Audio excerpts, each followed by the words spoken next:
denuncia a la población que a partir de la fecha el país se encuentra bajo el control operacional de la Junta Militar. Se recomienda a todos los habitantes el estricto acatamiento a las disposiciones y directivas que emanen de autoridad militar. Firmado Jorge Rafael Videla, Teniente General, Comandante General de Ejército. La fotografía es muchas veces un instante de vida al que recurrimos para volver a ese lugar, a ese momento y esa persona retratada.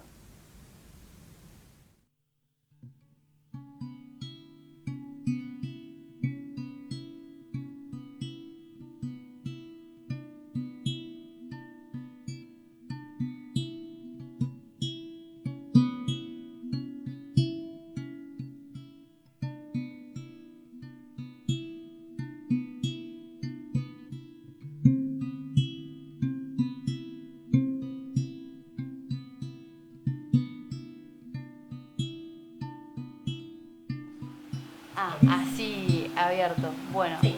¿qué tal? Yo soy Eugenia Caseta Buenanueva. Soy hija de una desaparecida durante la última dictadura militar. Mi mamá era enfermera intensivista y era militante de la JP. Actualmente soy trabajadora de niñez. Soy militante de derechos humanos y de niñez, sobre todo. Bueno, yo tuve a mi mamá hasta los 3 años. Ella desaparece en septiembre del 76, yo ahí tenía 3 años. Y vivimos el último año y medio que ella estaba terminando de estudiar enfermería. Vivimos en casas de compañeros, de compañeras, porque mi papá nos había dejado y mi mamá estaba estudiando en esa época, se estudiaba, para estudiar enfermería tenías que estar prácticamente 12 horas en el lugar, porque eran prácticas y estudio en la Escuela Patricias Argentinas de Enfermería. Así que no tenía trabajo, no podía pagar la pensión donde vivíamos y nos quedamos literalmente en la calle. Y ahí empezamos a vivir en casas de compañeras, de militancia y de estudio. Eso creo que fue muy importante en la formación de mi subjetividad, porque todo lo que vino después de que ella desapareció fue todo muy oscuro y bueno, pero estuvieron esos años entre compañeros, entre militancia y los compañeros y las compañeras cuidan muchísimo a los pibes, a los hijos de sus compañeros. Así que ahí fue un momento de mucho amor, de mucho compañerismo. Así que eso creo que me salvó de alguna manera para lo que vino después. ¿Y qué me acuerdo de mi mamá? Me acuerdo que me hacía milanesas. Bueno, tengo pocos recuerdos porque era muy chica, pero bueno, sí, siempre estaba con ella, me llevaba a todos lados, había reuniones de compañeros en nuestra casa, que vivíamos en Lomas de Zamora, ahí en el barrio de Maradona, en Villa Fiorito. De hecho, hace un par de años colocamos la baldosa en la casa donde vivíamos con mi vieja. No sé, en este momento a qué más recuerdo de ella. No tengo muchos recuerdos. Sí puedo recordar su imagen y tengo flashes de recuerdo. Tipo, algo que tengo muy grabado es que me enseñó como que no se come, no te metes un cuchillo en la boca para comer. Eso, ¿no? Después, no mucho más. Mira, lo que estaba sucediendo ahora, que realmente es muy chocante porque parecía una discusión saldada, o sea, volver a discutir si son 30.000, si no son 30.000, si los genocidas tienen que estar presos o no, o sea, es muy sorpresivo.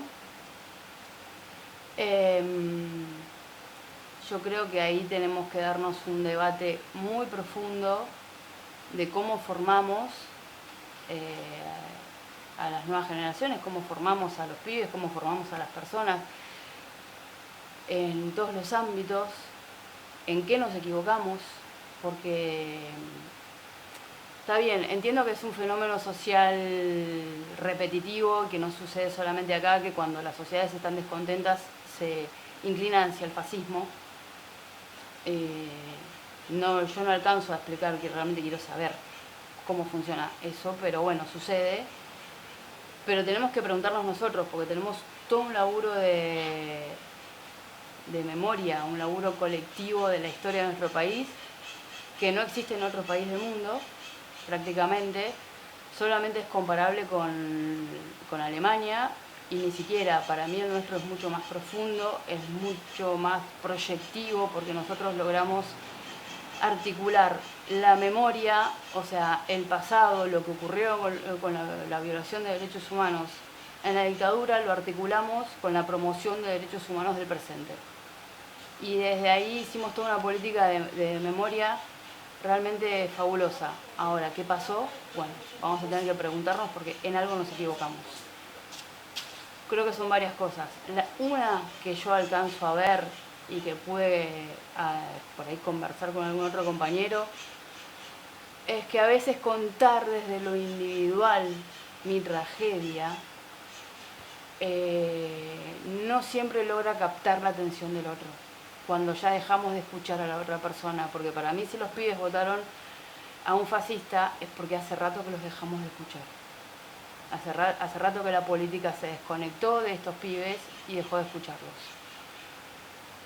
Pero contar desde mi tragedia no ayuda, porque esa persona ya dejó de escuchar y él tiene su propia tragedia, no puede dimensionar ni comparar. Yo siempre que hablé de mi vieja traté de hablar desde lo colectivo.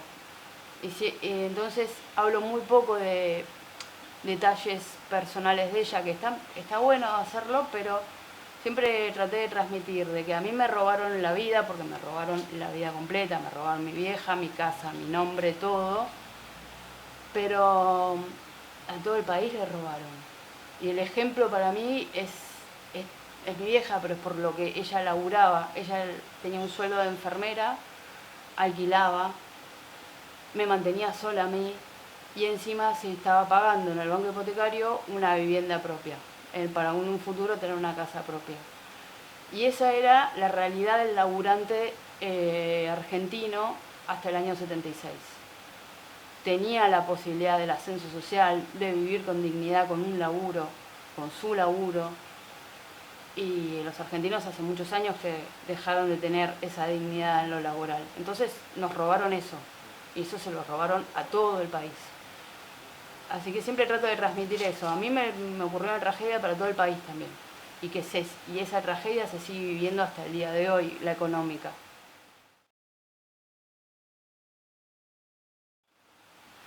Bueno, me habías preguntado qué otras personas en algún momento de mi vida me ayudaron. Bueno, yo ya era adulta, tenía 25 años, cuando me encontré con una que era muy amiga de mi mamá, en una de las casas donde estuvimos viviendo. Bueno, ella ha sido una persona que me ha ayudado muchísimo en las dificultades que he tenido a veces en la vida, porque yo me quedé sola con mis dos hijas más grandes. Y ella fue una persona que me acompañó un montón, pero que también, contándome cómo era mi vieja, porque yo no sabía realmente cómo era, me ayudó también a recuperar mi identidad. Porque la identidad, está bien, la recuperé en el documento también de grande, y tardé un montón, me costó muchísimo, pero no tenía mi identidad no era todavía la hija de mi vieja. Y eso es complejo de explicar, pero me ayudó al conocerla a ella, empecé a conocerme a mí, empecé a saber qué lugar ocupaba yo en toda esta historia de este país. Y bueno, eso también es parte de recuperar la identidad, saber qué lugar ocupamos en nuestro país, o sea, en todo lo que sucedió. Así que sí, esa Susana se llama, la amiga de mi mamá, me ayudó a reconstruir muchísimo una imagen de mi mamá, a conocerla, me ayudó a reconstruirme a mí. Y después, muchos años después, de hecho hace poco, me encontré con otra amiga que también habíamos estado viviendo en su casa, que ella no era militante, pero igualmente era compañera de enfermería, laburaba con mi mamá. Y bueno, ella también me aportó como otros datos. Y bueno, nada, todo eso colabora a que uno pueda como reconstruir la imagen de esa madre que uno no pudo conocer, porque no tiene flashes y no pudiste conocerla.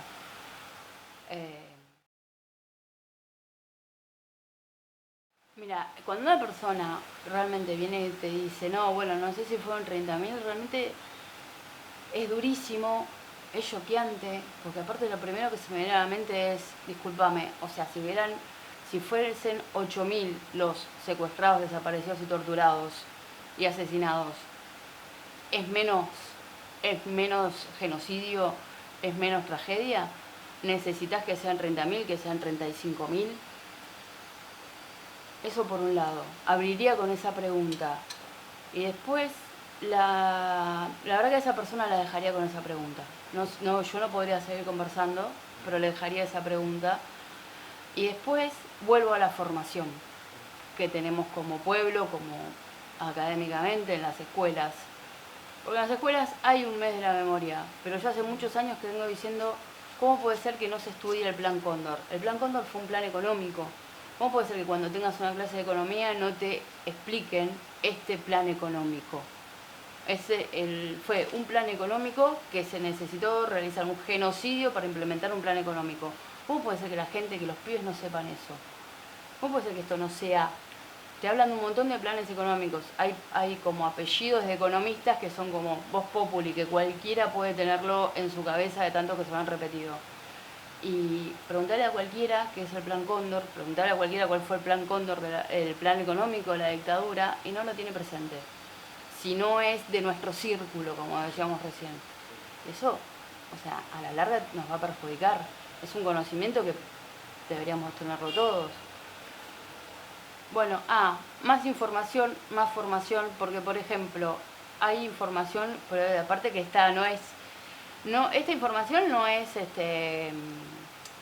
en los servicios secretos, no es que tenés que ir a buscar a la CIA para tener estos datos que yo te voy a decir ahora. O sea, está incluso en el diario La Nación de hace años, o sea, pero nosotros no la tomamos y lo expusimos o hicimos no tomamos los medios de comunicación con estos datos de alguna manera y que esto se haga como parte del imaginario colectivo y que la gente lo tenga presente en su vida cotidiana.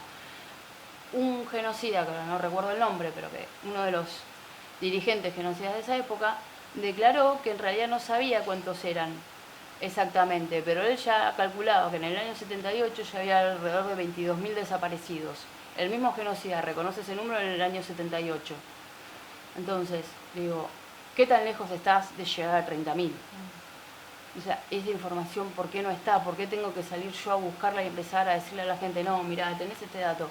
Para mí eso tendría que ser como parte de los contenidos cuando se habla de los contenidos cotidianos Exacto. de todo, de nuestro país. Y algo más que quería agregar, bueno, sí, mi mamá era militante, era de la JP,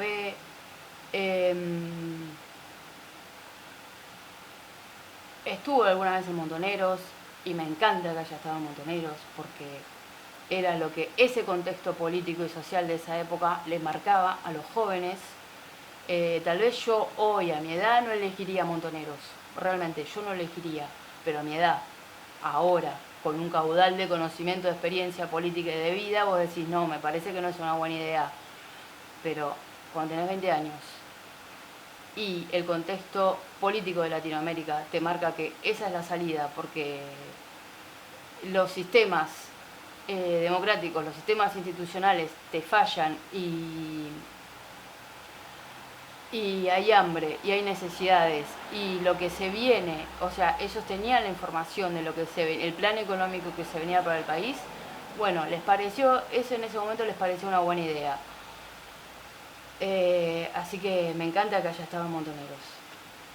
Pero ella además, o sea, de tener una ideología política tenía una labor social, tenía un contexto social. Ella realmente lo que hacía, lo hacía para tener un país más justo, porque sí me fui enterando a través de los años que le preocupaba muchísimo la niñez, igual que a mí, pero bueno, eso suele suceder a veces cuando tuviste niñeces muy difíciles. Y bueno, ella todo lo que hizo, lo hizo para tener un país un poco más justo, y es muy repetitivo y muy trillado lo de ser un país más justo, pero sí, uno quiere igualdad de condiciones. O sea, si los pibes no tienen desde el comienzo igualdad de condiciones, no pueden tener una buena formación, una buena alimentación, o los padres tienen que trabajar 20 horas por día y no pueden criar a sus hijos, realmente le estamos asegurando un futuro horrible. No solamente que les estamos quitando el presente, que es lo más importante, porque los pibes no son solamente futuro, son presente, necesitan tener una vida digna mientras son niños, les estamos asegurando un futuro horrible. Esto termino, tal vez con los años pude reencontrarme con la familia de mi vieja, que yo no había podido estar, con la familia de parte del papá de mi mamá, los Buenanueva. Y ellos hace muchos años, cuando mi abuelo era joven, se convirtieron al peronismo. No eran originalmente peronistas, pero con Perón y Eva también eran peronistas. O sea, como que hay una tradición ahí de peronismo en la familia, y que si uno lee un poco de historia y entiende qué gobierno los benefició, o con quiénes sintieron que tenían un poco más de justicia, tenían un poco más de vida digna, bueno, uno entiende por qué eligieron el peronismo y por qué querían a Eva. Bueno, y muchísimas gracias. No, muchas gracias.